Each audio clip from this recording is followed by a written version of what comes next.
అన్నలకు అక్క చెల్లెళ్లకు పత్రికా మిత్రులకు పేరు పేరున అందరికీ హృదయపూర్వకంగా స్వాగతం సుస్వాగతం. తమ్ముడు అనిల్ మాట్లాడుతూ, అనిలే కదా, అనిల్ మాట్లాడుతూ ఒక మాట చెప్పిండు. అన్న కేసులు పెడుతున్నారు, మరి సతాయిస్తున్నారు, అధికారం ఉంది కదా అని చెప్పి విర్రవీగుతున్నారు, అక్కడ స్పీకర్ గారు ఉన్నారు, ఇక ఆయన అధికారాన్ని అడ్డం పెట్టుకుని వారు కూడా పోలీసు వాళ్ళు చెలరేగిపోతున్నారని చెప్పిండు. ఆయన తమ్ముడు అనిల్ చెప్పిన దానికి ఒక్కటే ఒక్క మందు.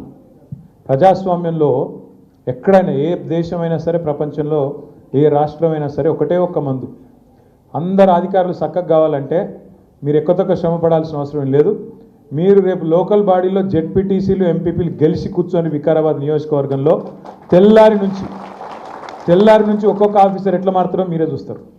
సాటుకు ఫోన్ చేస్తారు, అన్నా జర ఆనందానికి చెప్పి నేను మంచోన్ని, పైకి వెళ్ళి స్పీకర్ సాబ్ ఒత్తిడి చేస్తే ఏదో చేసినా దండం పెడితేనే మళ్ళీ మీ గవర్నమెంట్ ఎట్లా వస్తుంది కేసీఆర్ గారిది, జర ఆనందానికి చెప్పి మంచి పోస్టింగ్ ఇవ్వాలి అని చెప్పి అదే అధికారి మీ ఎంబడ పడపోతే నన్ను పట్టుకోండి. అనిల్ కూడా నేను చెప్పేది ఏంటంటే ఒకటే మందు, ఎక్కతొక్క ఆలోచించేది ఏం లేదు అనిల్, ఒక్కటే ఒక్క మందు. మనకెంత శక్తి ఉందో, మనకెంత సత్తా ఉందో, ప్రజల్లో ఎంత కోపం ఉందో దాన్ని కనుక నువ్వు మలచగలిగితే, మీ మండలంలో మీ టీం మలచగలిగితే, మన అభ్యర్థి ఎవరు నిలబడ్డా ఆ కారు గుర్తు కోటేసే విధంగా కనుక మీరు గట్టిగా పనిచేస్తే అన్నిటికీ సర్వరోగ నివారణ జిందా తిలిస్మాత్ అన్నట్టు గెలుపే రేపటి మీ పార్టీకి మలుపు అవుతుంది. మీ సమస్యలన్నిటికీ కూడా అదే పరిష్కారం అవుతుంది. ఒక అనిల్కే కాదు, నేను చెప్పే ఈ మాట మనందరికీ కూడా వర్తిస్తుందని చెప్పి నేను విజ్ఞప్తి చేస్తా ఉన్నాను. అట్లాగే మా తమ్ముడు శ్రీకాంత్ రెడ్డి గారు కొద్దిగా బాధపడ్డాడు, మా మరపల్లి అధ్యక్షుడు. ఏమన్నాడు, అన్న మరి ఇదివరకు ఏం చేసినాం ఏం చేయలేదని పక్క పెడదాం, కానీ పని చేసుకుంటూ పోదాం, గట్టిగా నడుద్దాం అని మాట్లాడండి. సంతోషం శ్రీకాంత్. కాకపోతే ఒకటి మాత్రం వాస్తవం, మీరు అన్నది కూడా వాస్తవం, నేను కూడా ఒప్పుకుంటా. గత 10 ఏళ్ళు ఒక తపస్సులాగా, ఒక దీక్షలాగా రాష్ట్రం కోసం పనిచేసినాం. ప్రభుత్వంలో ఉన్నాం కదా, బాధ్యత పెరిగింది కదా, ప్రజలు మనకు ఆశీర్వాదం ఇచ్చారు కదా, మన రైతు బాగుండాలి, మన రాష్ట్రంలో మహిళలు బాగుండాలి, మన రాష్ట్రంలో మన పిల్లలు బాగుండాలి, మన గిరిజనులు బాగుండాలి, దళితులు బాగుండాలని చెప్పి ఒక తపస్సులాగా కేసీఆర్ గారి నాయకత్వంలో ప్రభుత్వం దిక్కే ఎక్కువ పని చేసినాం. 10% కూడా మనం పార్టీ దిక్కు పని చేయలే వాస్తవానికి. కానీ మీ అందరికి నేను మాటిస్తున్నా, ఈసారి అట్లుండదు. బరాబర్ అటు పార్టీని ఇటు ప్రభుత్వాన్ని రెండింటిని మిమ్మల్ని కళ్ళల్లో ఒత్తులేసుకొని మిమ్మల్ని కాపాడుకుంటూ బ్రహ్మాండంగా మీకు న్యాయం చేస్తాం, రాష్ట్రానికి న్యాయం చేస్తాం. ఇది మా అందరికీ ఇప్పటికే ఆ ఎహసాస్ వచ్చింది. తప్పకుండా న్యాయం జరుగుతుందనే మాట కూడా మా తమ్ముడు శ్రీకాంత్ రెడ్డి అయితే చెప్పిండు, దానికి సమాధానంగా నేను చెప్తా ఉన్నా. ఇక మా మల్లేష్ అన్న 25,000 ఓట్ల మేయాడుతో గెలుస్తామన్నాడు. నేను మొన్న ఆడ అమెరికాలో చెప్పిన, ఇప్పుడు మళ్ళీ చెప్తున్నా. అదేదో సినిమాలో అల్లు అర్జున్ చెప్పిండు. ఏం చెప్పిండు, కళలన్నా కాస్ట్లీ కళలు కనాలి, కనేటప్పుడు ఏమనాలి నువ్వు అంటే 70,000తో గెలుస్తా అనాలి. ఎవడ 25,000 అంటాడు, 70,000తో గెలుస్తాం, కాంగ్రెస్ వాళ్ళు డిపాజిట్లు పోగొడతామని చెప్పాలి. కళలన్నా కాస్ట్లీ కనాలి, ఆలోచనలన్నా రిచ్గా ఉండాలి. దానికేం పడదు కదా, దానికేం మిత్తి పడది, దానికి ఏం కాదు, ఏమవుతుంది. ఇప్పుడు నేనేమంటున్నా అంటే ఆలోచించురు మీ అందరు కూడా, దయచేసి ఒక్కసారి జాగ్రత్తగా ఆలోచించురు. మనము ఇన్ని అంటున్నాం, పని చేయలేదా మనం 10 ఏళ్ళు? వికారాబాద్లో పని కాలేదా? వికారాబాద్ జిల్లా అయిందా లేదా? చెప్పుకున్నామా మనం చక్కగా? ఏ సాటుకు చెప్పుకున్నాం. ఎవరు చెప్తారు, మీరే చెప్పాలి. వికారాబాద్ జిల్లా అయిందా కాలేదా? ఎప్పటికాలా వికారాబాద్ జిల్లా కావాలనేది ఎవరు చేసిరు మరి? అసలు వికారాబాద్లో కేసీఆర్ ఓడిపోతున్న మనం ఏం చేసినాం మరి? అట్లాగే వికారాబాద్కు మెడికల్ కాలేజ్ వస్తుందని ఎప్పుడైనా అనుకుర్రా మీరు? వచ్చిందా? వికారాబాద్కు నర్సింగ్ కాలేజ్ వచ్చిందా? ఒక్కటారు ఇట్లా చెప్తే 200 పెన్షన్ 2,000 అయ్యిందా? కేసీఆర్ గారు చేసిండ్రా? మీరు కలలో కూడా ఊహించని విధంగా రైతులు 70 లక్షల మంది ఖాతాల్లో 73,000 కోట్లు రైతు బంధు రూపం లేచిండా? 2 సార్లు, ఒక్కసారి కాదు 2 సార్లు కలిపి రుణమాఫీ రూపంలో 29,000 కోట్లు రుణమాఫీ చేసిండా? ఒక్కొక్క రైతుకు రైతు బీమా 5 లక్షల రూపాయల చొప్పున రైతు బీమా ఇచ్చిండా? బాలింతలకు, చిన్నపిల్లలకు కేసీఆర్ కిట్ ఇచ్చి మగబిడ్డ పుడితే 12,000, ఆడపిల్ల పుడితే 13,000 ఇచ్చిండా? చెప్పుకున్నామా చక్కగా మనం? మరి పెన్షన్లు పెంచితే చెప్పలేదు, ఏ చక్కగా చెప్పుకోలేదు. ఇంకా గమ్మత్ చెప్తాను మీకు. నేను నిన్నగాక మొన్న కాంగ్రెస్ వాళ్ళది పేపర్లో స్టేట్మెంట్ చూసిన, నేను 300 కోట్లు వేసిరట మన ఆడబిడ్డలకు వడ్డీ లేని రుణాలకు. దానికి నెల రోజులు సంబరాలు చేసుకున్నాడు.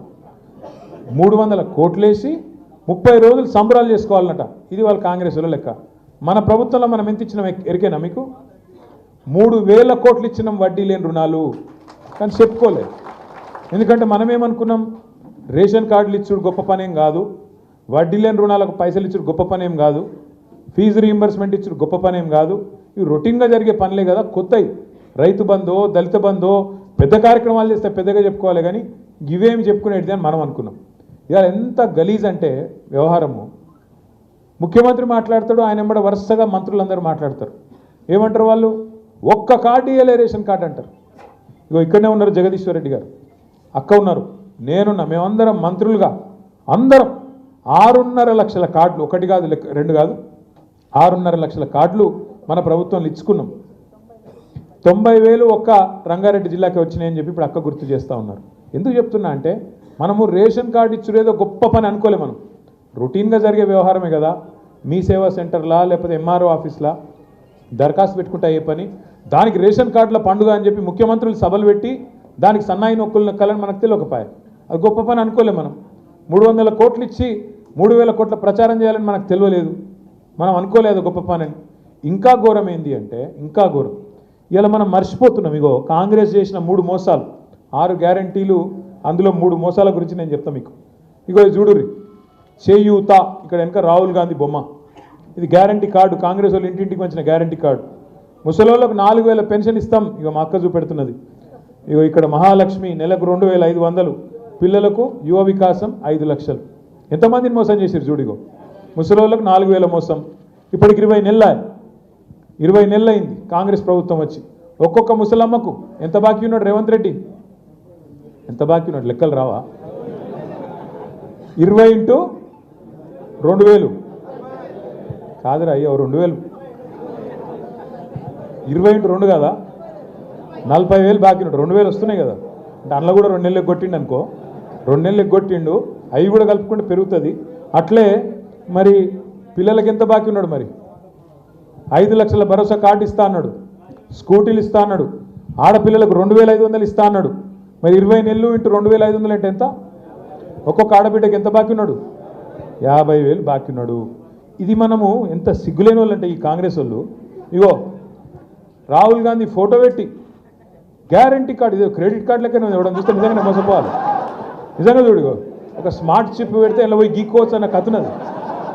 అట్లా పెట్టి మొత్తానికి అందరినీ ఇగో మహాలక్ష్మి 2,500 అని చెప్పి రంగురంగుల కార్డులు ముద్రించి ఆయనంత అరిచేతుల వైకుంఠం చూపెట్టి ఓట్లే ఎంచుకున్నారు. 20 నెలలు అయింది. ఏమైంది మరి 20 నెలల్లో? వికారాబాద్లో భూముల రేట్లు బాగా పెరిగినాయా? మీరు అందరూ అవద్దని చెప్తున్నారు, బాగా పెరిగినాయి. రేవంత్ రెడ్డి చెప్తుండు, ఇగో మీరన్నా తప్పు చెప్తుండాలా లేకపోతే రేవంత్ రెడ్డి అన్నా తప్పు చెప్తుండాలా నాకైతే తెలియదు. ఆయన రోజు చెప్తుండు అంతా బాగుంది, అందరూ సంతోషంగా ఉన్నారు, రంగారెడ్డి జిల్లాలో అయితే అసలు రోజు పండుగ చేసుకుంటుండ్రు, మొత్తం వికారాబాద్ జిల్లా అంతా పండుగ చేసుకుంటున్నారు అని చెప్తున్నాడు. నేనేమంటున్నా సింపుల్, నేను మొన్న సిరిసిల్ల పోయినా, అట్లా కూడా పోయినాయి పైసలు. మొన్న గదే రైతు బంధు 2 సార్లు ఎగ్గొట్టిండు, ఉన్న రైతు బంధునే ఎగ్గొట్టిండు అని చెప్తున్నాడు పెద్ద మనిషి. నేను మొన్న సిరిసిల్ల పోయినా, పోతే అక్కడ ఒక ఇట్లనే పెద్ద మనిషి రైతు వచ్చిండు. ఏం తాత ఎట్లున్నావు, బాగున్నావా, ఏం సంగతి అంటే, ఏం బాగుండు పాడైంది, అసలు పాలిచ్చే బర్రెని ఆయన తెచ్చిపెట్టి తన్నే దున్నపోతుంది తెచ్చుకున్నాం, ఏం పాడైంది ఇది అంటే ఎంత ఒకటే మాటలు చెప్పిండు. 20 నెలల కాంగ్రెస్ పరిపాలన గురించి ఒకటే ముచ్చట్లు అందంగా చెప్పేసిండు. పాలిచ్చే బర్రెను పక్కకు పెట్టి ఎగిరి తన్నే దున్నపోతుంది తెచ్చుకున్నాం, ఏం చేయాలి అన్నాడు. అంతకంటే ఏం చెప్పాలి? నేను ఒక్క వర్గం అన్న మోసపోకుండా ఉన్నది ఆ కాంగ్రెస్ వాళ్ళ చేతుల్లో. ముసలోళ్ళకి ఏం చెప్పిండు రేవంత్ రెడ్డి గారు? కేసీఆర్ ఇంట్లో ఒక్కరికే ఇస్తుండు పెన్షను, నేను 2కి ఇస్తా, ఇంట్లో ముసలయ్య ఇద్దరికి ఇస్తా, 4,000 ఇస్తా, సోనియమ్మ చెప్పింది అన్నాడు. మరి ముసలోళ్ళు ముసలయ్యలు రేపు మీరు పోయి ఎంపీటీసీ ఎలక్షన్ల జెడ్పీటీసీ ఎలక్షన్ల వాళ్ళకి ఇలా కాళ్ళు మొక్కి మోసం గుర్తు చేయండి కాంగ్రెస్ పార్టీది. ఎవడన్నా కాంగ్రెస్ వాడు ఓటు అడిగేందుకు వస్తే అదే కట్ట మడత పెట్టి తప్పకుండా ఏం చేయాలనో అది చేస్తారు. అట్లే రైతులు ఉరుకుండ్రి, 2 లక్షలు తెచ్చుకోండి, నేను సంతకం పెడతా అన్నాడు. 10,000 ఇస్తుండు కేసీఆర్, నేను 15,000 ఇస్తా అన్నాడు. బోనస్ ఇస్తా అన్నాడు. కౌలు రైతులుంటే కౌలుదారులుంటే కౌలుదారులకు ఇస్తా, అసలోళ్ళకి ఇస్తా, వాళ్ళకిచ్చి వీళ్ళకి ఎగబెట్టా, 2కి ఇస్తా అన్నాడా లేదా? ఇవి గ్యారంటీ కార్డులు అని చెప్పి ఇష్టం వచ్చిన ప్రచారాలు చేసి అలా వాస్తవం ఏంది? రైతు బంధు ఏక రైతు బంధు వేసి దానికే సంబరాలు చేసుకోవాలన్నట. ఏది 2 సార్లు ఎగ్గొట్టి ఇన్ని రోజులు సతాయించి నాట్లప్పుడు ఇవ్వకుండా ఓట్లప్పుడు వేసి ఇక ఓన్లీ పండుగ చేసుకోపోని అంటున్నాడు. కేసీఆర్ గారు 11 సార్లు వేసిండు మరి రైతు బంధు. ఒక్కసారన్నా ఇట్లా రాజకీయం చేసినామా మనం? రైతులకు న్యాయం చేసినామా లేదా అని ఆలోచించడం తప్ప రాజకీయము దాని ఓట్లకి ఎట్లా వాడుకోవాలి ఆ ప్రయత్నం చేయలే. ఏయక 20 నెలల్లో ఒక్కసారి వేసి రైతు బంధు దానికంటే సంబరాలు చేసుకోండి. 300 కోట్ల వడ్డీ లేని రుణాలు ఇచ్చి సంబరాలు చేసుకోండి. ఇంకా బాకీ ఎంత ఉందో చెప్పరు. ఫీజు రీయింబర్స్మెంట్ లేక పిల్లలు అవస్థ పడతా ఉన్నారు. ఇవాళ వాళ్ళకి ఏం చెప్పింది ఇదే రేవంత్ రెడ్డి? ఇగో 5 లక్షల కార్డు, 5 లక్షల క్రెడిట్ కార్డు ఇస్తాం మీ అందరికీ, స్కూటీలు ఇస్తా, 10వ తరగతి చదివితే ఇంత, 12వ తరగతి చదివితే అంత, డిగ్రీ అయితే ఇంత, పోస్ట్ గ్రాడ్యుయేషన్ ఇంత, పిహెచ్డి చేస్తే ఇంత అని లెక్కలు చదివిండు. ఎస్సీ ఎస్టీ పిల్లలకైతే 5 లక్షలు ఇస్తా అన్నాడు పిహెచ్డి చేస్తే. ఒక్కలకన్నా వచ్చిందా రాష్ట్రంలో? మా ఆడబిడ్డలకు చెప్పిండు తులం బంగారం ఇస్తా అన్నాడు. కేసీఆర్ ఏం చెప్పిండు? కేసీఆర్ గారు మన కళ్యాణ లక్ష్మి ఇస్తున్నాడు, కానీ పెళ్ళైనాక 6 నెలలకు వస్తుంది, మీరు లగ్న పత్రిక పెట్టుకోండి అక్క, నేను పంపిస్తా, తులం బంగారమే ఇంటికి పంపిస్తా అని చెప్పిండు. మరి ఇలా బంగారం షాపులు మూతపడ్డాయా? ముఖ్యమంత్రి గారికి పలుకుబడి తగ్గిపోయిందా? ఎవడేమన్నా ఇచ్చితందుకు లేదా? ఏంది బంగారం కూడా ఇప్పటివరకు పత్తా లేదు, అత్తా లేదు. ఏమన్నా అన్నావనుకో గట్టిగా ఏమున్నదా? కేసీఆర్ అప్లపాలు చేసిపోయాడు. అందుకే నేను చెప్తలేను. వెనకటికి ఎవడో చెప్పిండు ముఖం బాగా లేకనట్టు అద్దం బల్ల కొట్టుకుంటాడట. ముఖం బాగా లేక అద్దం బల్ల కొట్టుకున్నట్టు హిందీలో చెప్తారు చూడు, నాచ్ నాయే ఆంగన్ తేడా అని. నీకు చాతగాక, నువ్వు దద్దమ్మవయ్యి, నీకు ప్రభుత్వాన్ని నడిపే సమర్థత లేక, రాష్ట్ర సంపద పెంచే తెలివి లేక, మరి ఆనాడు కేసీఆర్ గారు కరోనాలో కూడా డబ్బులు ఇవ్వలేదా రైతులకు? మొత్తం పైసా, ఒక్క బుడ్డ పైసా లేదు ఆదాయం కరోనాలో వచ్చిందా రాష్ట్రానికి? లేదు. అట్లాంటి టైంలో కూడా పెన్షన్లు ఆగినాయా? కళ్యాణ లక్ష్మి ఆగిందా? కేసీఆర్ కిట్ ఆగిందా? రైతు బంధు ఆగిందా? జీతాలు ఆగినాయా? అన్నీ చేసుకుంటూ నడిపింది కదా కేసీఆర్ గారు. ఎంత కష్టం ఉన్నా, ఎంత ఇబ్బంది ఉన్నా అన్నీ సదురుకొని ఒక పెద్ద మనిషిలాగా ఒక తండ్రి పాత్రలో అందరినీ కలుపుకొని నడిచిండ్రు కేసీఆర్ గారు. నా ప్రార్థన మీ వికారాబాద్ జిల్లా సోదరులతోని ఒకటే ఒక్కటి, మనం పరిగిలో ఓడిపోయినాం, మహేశ్వర్ రెడ్డి గారు బ్రహ్మాండంగా పనిచేసారు, వికారాబాద్లో ఓడిపోయినాం, ఆనంద్ గారు బాగా పనిచేసినా అక్కడ మరి ఏ కారణం చేతనో స్వల్ప తేడాతోని అక్కడ కూడా ఓడిపోయినాం, తాండూరులో కూడా తక్కువ మెజారిటీతోని అక్కడ కూడా ఓడిపోయినాం. మన వికారాబాద్ జిల్లాలో మళ్ళీ తిరిగి అట్లాగే కొడంగల్లో కూడా మనకు కొంత నష్టం జరిగింది.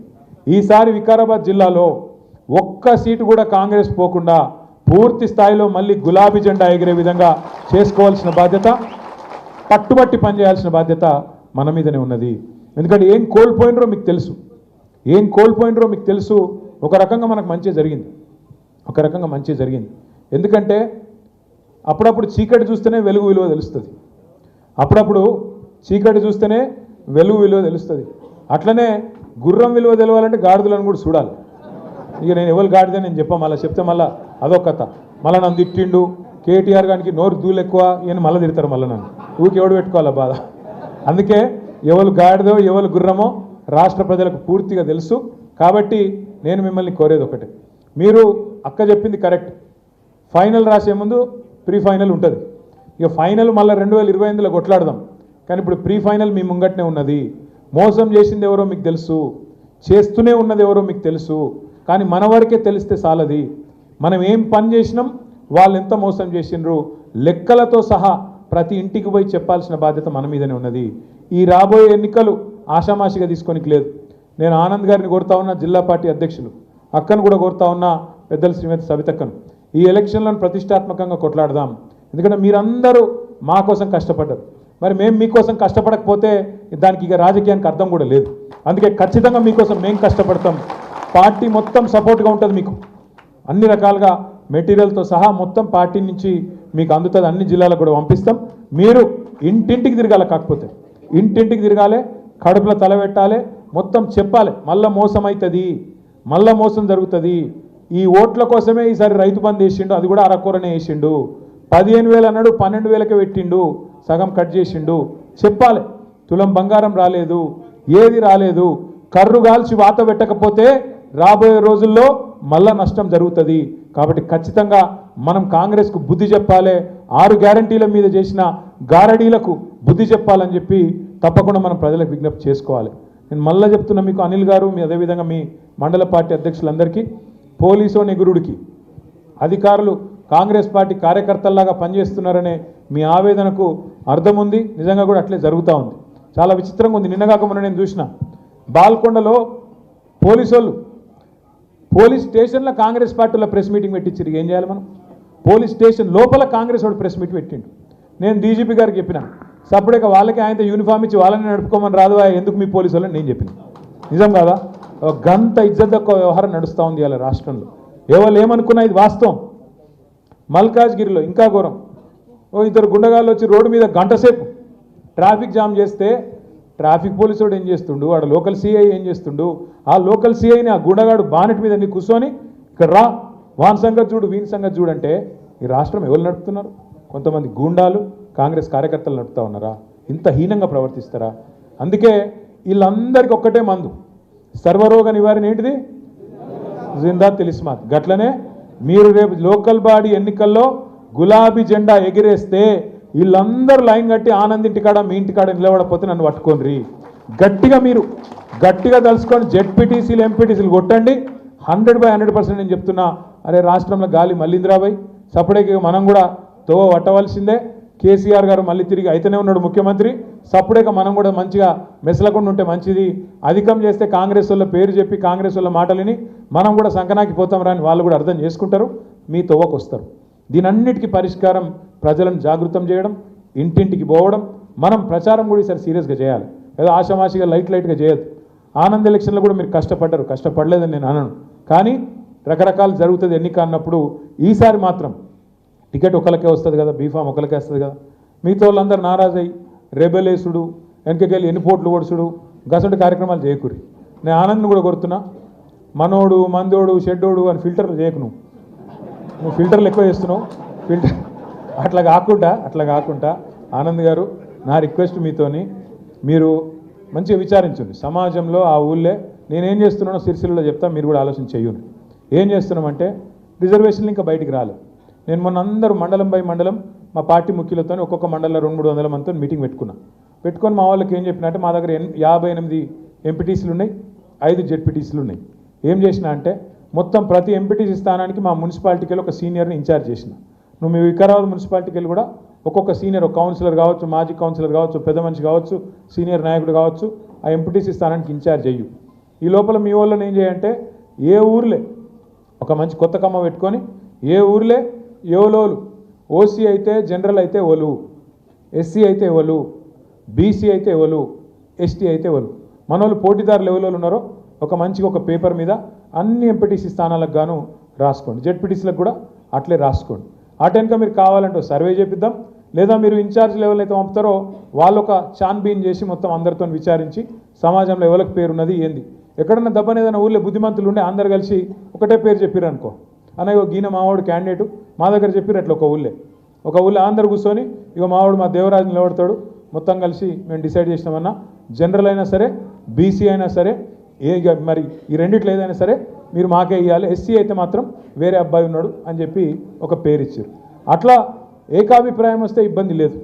దబ్బనెక్కడైనా పంచాయతీ ఉంటే చదువుకోవాలి, చెప్పుకోవాలి. ఒకళ్ళు సర్పంచ్ చేసుకోవాలి, ఒకళ్ళు ఎంపీటీసీ చేసుకోవాలి. కాదంటే అన్న నాకు జిల్లా కమిటీలో అవకాశం ఇవి, మళ్ళీ ప్రభుత్వం వచ్చినాక నాకు నామినేటెడ్ పదవి అని చెప్పి ఇప్పటి నుంచి ఇప్పుడు మాట్లాడుకొని బుద్ధిరకించుకొని ఎక్కడికక్కడ మీరిగిన మీ సమస్యలు తశ్వ చేసుకుంటే 100% చెప్తున్నా, వికారాబాద్ జిల్లా మీద మళ్ళీ గులాబీ జెండా కొందరిలోనే ఎగురుతుంది. మీరు కరెక్ట్గా పనిచేస్తే, మీరు పెద్ద నాయకులు వీళ్ళు వాళ్ళు ఎవరో చెప్పే అక్కర కూడా మీకు లేదు, ఆనంద్ కూడా చెప్పే అక్కర్లేదు. ఏ మండల్కి ఆ మండల్ మీరే బుద్ధిమంతులు లెక్క కూర్చొని, ఏ ఎంపీటీసీ క్లస్టర్కి ఆ ఎంపీటీసీ క్లస్టర్ మీరే కూర్చొని అన్నయ్యో గిది మా ప్రపోజలు అని ఆనంద్కి ఆయన ఎందుకు చికాకు పెట్టి మీరు ఏ మండలికి ఆ మండలి తయారు చేసుకుని ముందుకు వస్తే బ్రహ్మాండమైన ఫలితం వచ్చే అవకాశం ఉంటుంది. కొంతమంది దగ్గర పైసలు లేకపోవచ్చు, కొంతమంది దగ్గర ఇప్పటికిప్పుడు పోటీ చేసే పరిస్థితి లేకపోవచ్చు, రకరకాల సమస్యలు ఉంటాయి, రకరకాల ఇబ్బందులు ఉంటాయి. కాబట్టి మీరు ఊళ్ళో కూర్చొని ఎక్కడికక్కడికిన్నా పర్ఫెక్ట్గా ప్లాన్ చేసుకుంటే మనకు తిరుగులేదు. చివరిలో నేను ఒక్క మాట మాత్రం చెప్పి నేను మీకు ముగిస్తాను. చాలామంది అనుకుంటున్నారు 3 ఏళ్ల తర్వాత ఎలక్షన్ ఉంది అనుకుంటా ఉన్నారు, కానీ ఆఖరి 6 నెలలు ఏముండదు, అంత ఎలక్షన్ లొల్లి బొబ్బ ఉంటుంది తప్ప ఏముండదు. సో కేవలం ఉన్నదే 2.5 ఏళ్ళు. అందులో కూడా ఇప్పుడు మళ్ళీ స్థానిక సంస్థలు ఈ ఎలక్షన్లు ఇంకో 2 నెలలు దీనిలో అవుతుంది. అంటే మీకు మిగిలేదు సరిగ్గా చెప్పానంటే 2 ఏళ్ళే ఉన్నది. కాబట్టి ఎక్కువ టైం ఏం లేదు, మీరు బాధపడేది కూడా ఏం లేదు. మళ్ళా 2-2.5 ఏళ్లలోనే కేసీఆర్ గారు తిరిగి ముఖ్యమంత్రిగా రాబోతున్నారు. కాబట్టి అందరం నిబ్బరంగా గుండె ధైర్యంతో ముందుకు పోదాం. ఎవరు ఎన్ని రకాల ఇబ్బందులు పెట్టినా, ఎవరు ఎన్ని రకాల ప్రయత్నాలు చేసినా ఇక ఆరిపోయే దీపానికి వెలుగెక్కువ అన్నట్టు రేవంత్ రెడ్డి కూడా లొల్లెక్కువ, మీ కాడ కూడా లొల్లి ఎక్కువ అవుతుంది. భయపడద్దు, ఎవరు ఏ కోశాన కూడా అధైర్యపడవద్దని చెప్పి విజ్ఞప్తి చేసుకుంటూ ఈరోజు పార్టీలోకి కాంగ్రెస్ నుంచి, బీఎస్పీ నుంచి, బీజేపీ నుంచి చేరుతున్న మిత్రులు దయచేసి చేరేటోళ్ళని ముంగట రానియండి. మనోళ్ళు మిగతా వాళ్ళు ఎవరు ఉంటే తర్వాత ఫోటోలు దిగుదాం, ముందు చేరేటోళ్ళని రానియాలని చెప్పి కోరుతూ ఇప్పుడు ఆనంద్ గారు వారిని ఆహ్వానించాలని చెప్తూ జై తెలంగాణ. థ్యాంక్ యూ అన్న.